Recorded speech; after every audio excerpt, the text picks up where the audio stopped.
Surviving infidelity. Why you should never reconcile when the trust is gone, and the red flags are there. I've lurked in here for the past couple of months too embarrassed to post my situation.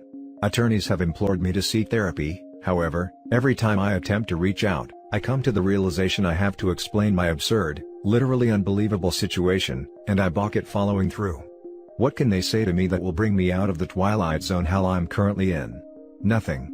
It's up to me, and no one else, as I have no one. All that really matters is that I keep putting one foot in front of the other. This is going to be a novel, sit tight. My wife and I are on the wrong side of 40. We met and dated while in college. Well, dating is probably a polite euphemism. We were at best buddies, or friends with benefits.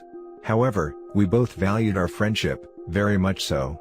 We had a lot in common regarding politics, music, all that good stuff. Yet, both recognized we were too immature for a serious relationship. If I'm being honest, at that age, I liked bad girls, or the dumb ones for as long as they were fun, and moved on.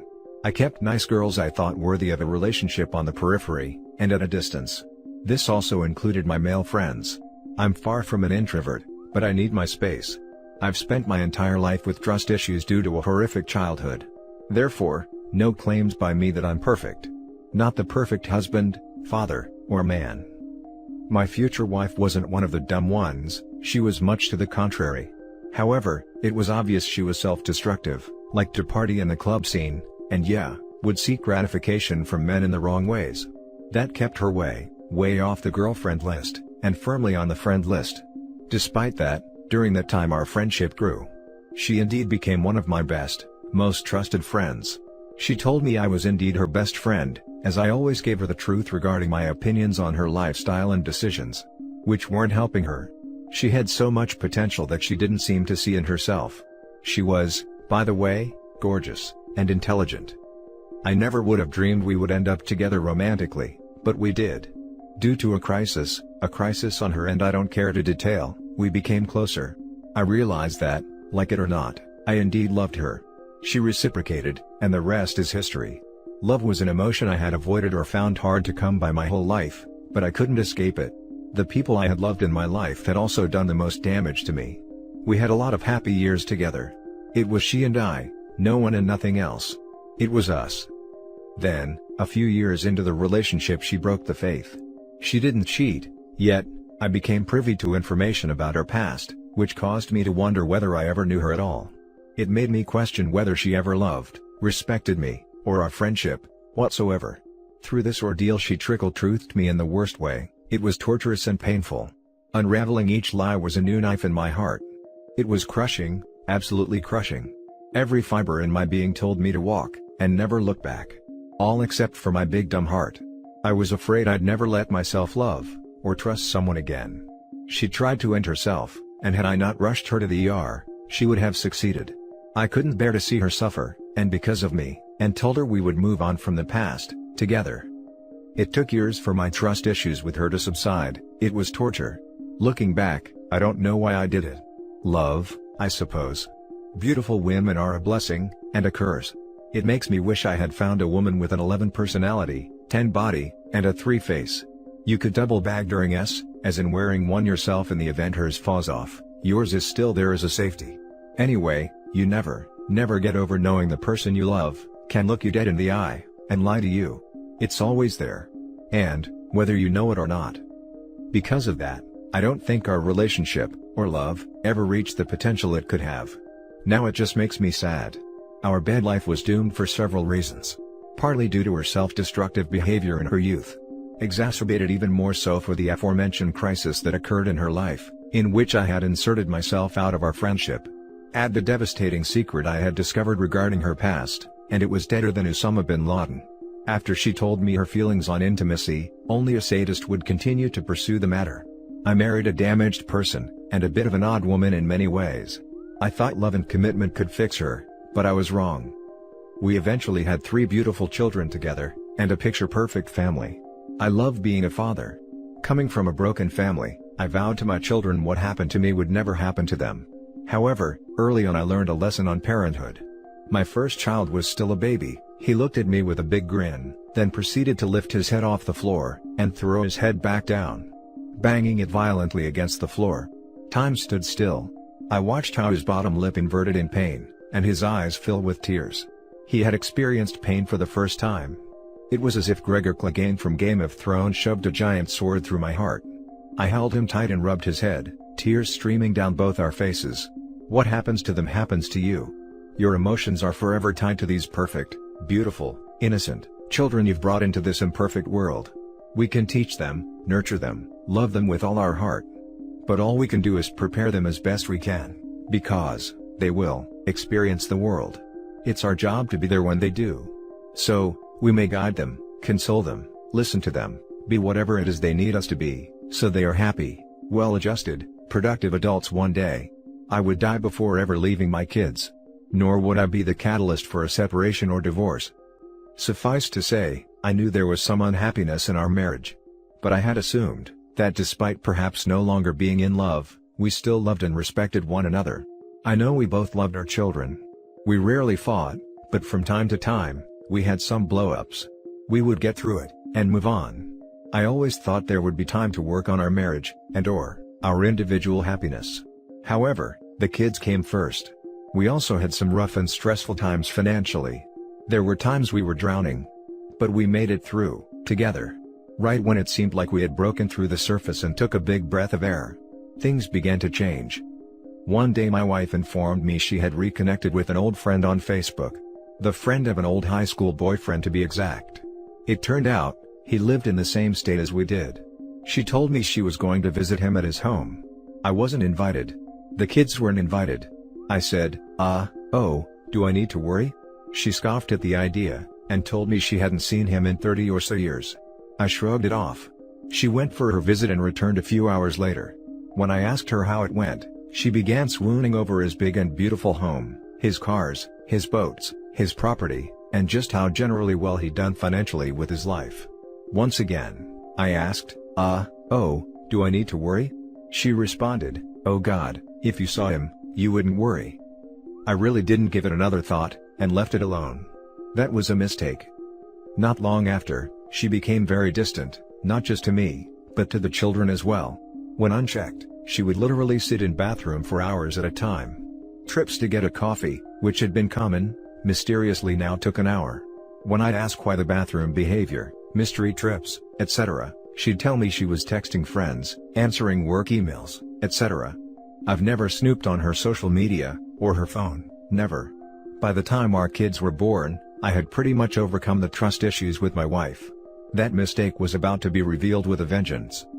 We were locked down for COVID. She was working from home, and I was laid off. Why I'm assuming the relationship with the other guy was emotional and not physical. Her general treatment of me continued to deteriorate. She became downright mean, cold, and uncaring. She knew she was hurting me, yet, any attempt at reconciling was met with dismissal and utter disinterest. Whenever cornered, she began to throw out previous transgressions during our 20-plus year relationship, that were now ancient history. It came to a point I half-heartedly suggested that I leave. I sat on that thought for a couple of days, then informed her that I could never leave the kids, and that I still loved her. I don't remember her initial reaction to this, but I wish I did. Because it's my feeling now she was trying to drive me out, and get me to leave on my own accord. She then implemented Plan B. She absolutely blew up at me over an innocuous argument. Told me she hates my guts, wants a divorce, she had been researching how to get rid of your husband among many other hurtful things. I told her I could never leave the kids, that I needed to discuss this above and beyond inflicting pain on one another. Nope, no discussion, none, just go, fait accompli. I continued to try and talk to her. How long had she felt this way? Why, after 16 years of marriage and 3 children, all we've overcome together, didn't she talk to me about her feelings? What about our children? Asking me to leave them is akin to asking me to walk on the surface of the sun. She knows this. I point out the change in her since she reconnected with her friend from the past. She denies it. I have no proof. I have a persona on Facebook, but don't even know my own login. She simply gaslights me, and asks for space. A week went by, and I became tired of walking around with my heart in my stomach. I asked her to talk, I get more of the same. She even starts sleeping with my sons in their respective rooms. She says she's afraid of me and my anger. I corner her, metaphorically corner her, and ask her when I've ever laid a hand on her or hurt her. She goes all the way back to the day she tried to end herself. She says I held her wrists and wouldn't let her out of a room. I don't remember, frankly, but I know when she locked herself in the bathroom, she tried to end herself. So, I apparently didn't hold on long enough. It got uglier and uglier. She said things, I said things, and the conversation continued to devolve. Now my kids, oldest 13, twins 11, could hear us fighting. I know how this affects kids, because that was me once upon a time. So, I backed off. An hour or so later, she is laying on the couch and apparently texting someone. Someone she deemed important enough to talk to. Me, our life, our family? Not worth discussing. I grab the exposed end of her phone and shake it while saying, "This is more important to you than 16 years of marriage and our kids." She pinches my hand and I let go. More time passes and I make another attempt to speak to her civilly. I don't remember her response, but it ended with her turning her back on me on the couch, and a middle finger over her shoulder. In frustration I poured the cold drink I was holding on her back, then left with my dog. The plan was to let her sleep, and we'd talk outside the home somewhere away from the kids. The next morning, she is gone. I call her and she tells me she is going shopping.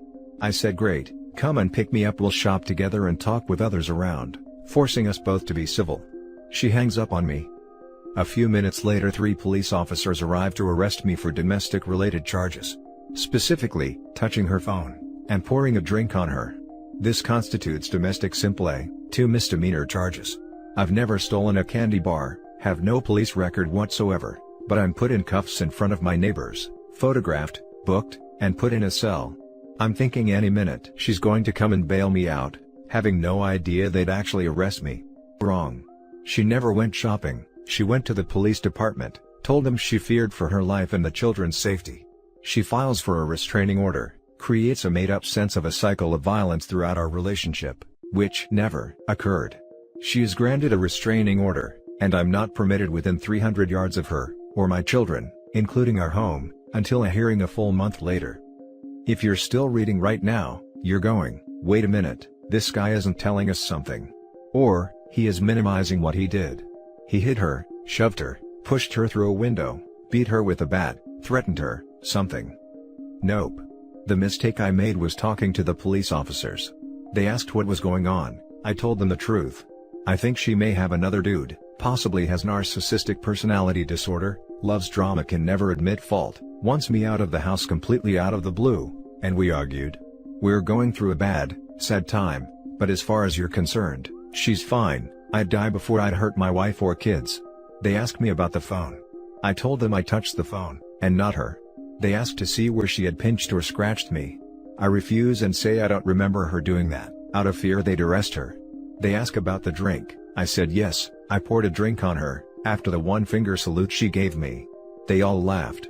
The ranking officer says, "Do you know how I know you're telling the truth? She told me basically the same story, but I still have to take you." I officially enter the twilight zone. One officer stops the other from putting me in a car. He says, "Look, she's speaking enough legalese for me to tell she's spoken to a lawyer. You're still hanging onto the relationship, and she's stacking the deck against you for a divorce. I don't want to arrest you, I don't. I'm sorry, but you're going to need a good divorce lawyer." And, he wished me luck. It's a Saturday and I cannot bail myself out, because the bail bondsman only works Monday through Friday. The cops take mercy on me, call him, and ask him to come in, or I rot until Monday. During this time my wife gets the additional restraining order, then, completely wipes out our joint accounts. Several $1,000s, not all of it hers, yet totally legal. I'm left with a couple grand in a personal account. At this time, we're sharing a car, my car. As per her MO over the years, she prematurely drove her last vehicle into the ground. She is granted our only car. I bail myself out and walk home around 6 miles, in 90-degree heat. I grew up physically and emotionally abused by a brother 5 years my senior. No father in the home after the divorce, our mother working 12-hour days to now make ends meet. I was left at his mercy. Out of nowhere he'd fly into my room, beat me into submission, and often choke me with both hands while straddling me. I can remember the blackness closing in on my vision, always on his sadistic face while he bit his lip. I'd come to him bashing my head against the floor, or slapping my face, and he'd repeat the process. The physical abuse was bad, really bad. He'd leave me bruised and bloody. The emotional pain was far worse. He'd tell me how worthless I was. How stupid and ugly I was. How everyone in the new town we were living in laughed at me and thought I was a loser, etc. That was pretty much my daily existence. I would go to my mother, who would inexplicably ignore the physical and intellectual disadvantage I was up against, and simply say, "I'm too busy to worry about the two of you fighting, you have to get along." My brother would literally stand over her shoulder and laugh in my face. This continued until I grew big enough to defend myself. In the interim, I learned to box, wrestle, martial arts, you name it, I learned it. Anything that would keep me from being helpless at the whim of another human being who wanted to hurt me, ever again. In retrospect, it's very sad. However, through this ordeal, I'd finally get an answer for my brother's sadistic treatment of me, and my mother's utter lack of concern. The humiliation, abandonment, and helplessness I felt through age 10 until around 17, when I finally beat my brother within an inch of his life, is totally indescribable. The humiliation I felt on that walk home from the police department was 10 times worse. This wasn't my sadistic older brother, this was my best friend, the love of my life. The woman I had sacrificed so much of myself for, my own pride and dignity I'd fought so hard for in life. I knew she no longer loved me, but had no idea she had literally begun to hate and loathe me. You really have to hate someone to do what she had done. She took away my marriage, my family, my home, my kids, even my dog. Furthermore, blamed me of crimes and abuse in a fictional statement she wrote, in order to acquire the protection order. When I arrived, I had to call the police to escort me through my home, and was given 5 minutes in order to pack a bag to sustain me for the next month. When I bristled over a laptop she claimed was shared marital property, in front of my children, I was threatened by an officer with county jail. I will never forget the smirk on her face. My children were crying, we all embraced in a tearful goodbye. I asked them if they understood what was happening. My oldest said he thought so. I told them I did not want to leave them, made sure they understood that, and that I loved them. To behave and listen to their mother, and that they would see me soon. I was left on a sidewalk with a suitcase, with nowhere to go, and no way to get there. Rent-a-car agencies were closed. I had never used Uber. All I had in my life were my wife and kids, and at best, work acquaintances. I called a lifelong friend, someone I'm lucky if I spoke to, maybe once a year since our 20s. I'll call him Jack. Of all the friends that have come in and out of my life, to no fault of their own, it had been my inability in life to forge long-term relationships with friends. Jack just happens to be 1 in 7 billion on this earth.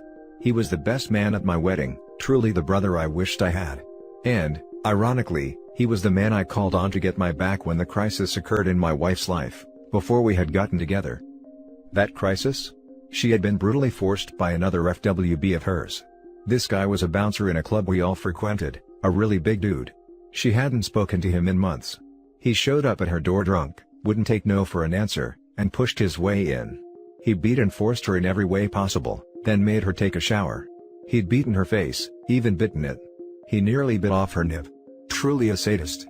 Her roommate told me what happened. I begged her to call the police and go to a hospital, she wouldn't. I told her if she didn't, I'd make sure he never came near her again, but would likely go to jail for it. She still refused, and told me not to make things worse. I called Jack, and told him the basics. Like any good friend he tried to talk me out of it, but knew I'd go it alone anyway. So, he got my back like a true brother. I found him in his club, made sure he knew why I was there, and kicked the crap out of him. We fought through an army of pretend tough guy bouncers and made it out. We told them why I had done what I had, they backed off seemingly knowing their boss was a sick dude, and cancelled the call for a police cruiser. That was that. But I'd have woken up in a hospital if not for Jack. Once again, Jack had my back. But at this point in our lives, he owed me nothing, not a damn thing. But he took me in, instead of taking me to a hotel. Like I said, 1 in 7 billion on this earth, truly. For the next 4 months Jack watches me go through despair, darkness, and emotional pain I wasn't aware a human being is even capable of feeling. Let alone surviving. I went through a self-ending period, but decided I wanted to live, if not just to see my children again. It was them that saved me. I couldn't get through writing my goodbye letters to them. Other than that, I was ready to go. This just gets better. People that write Greek tragedies are going to hang themselves. During that time, shortly after I arrive at Jack's, I call a cousin. The golden child of our family, and because I was estranged from my brother, the only family my kids have left. grandparents dead on both sides, etc. He's a 7-figure-a-year international consultant, so I call him to see if he knows any attorneys in my area. He doesn't, but tells me my wife has filled him and his wife in on what has happened. What? My wife hates his wife, and generally just tolerates her. But she's already poisoning my family. Because of that, I decide to call my estranged brother, primarily because I want people to know I never laid a hand on my wife, as I have no idea what she's saying. My brother is insulted I'd call my cousin for anything. But he knows we spend holidays with them, and they're wonderful to our children. Despite knowing that for years, my brother decides to wait until now to divulge the following. That my cousin repeatedly forced him as a child. Trained him, and forced him. Hence my brother's treatment of me. My poor brother. He had confided in one person at the time, our mother.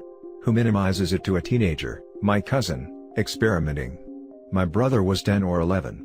Huh? Still with me? I know, right? This post would take up 10 shrink appointments. Just look at the money Reddit is saving me.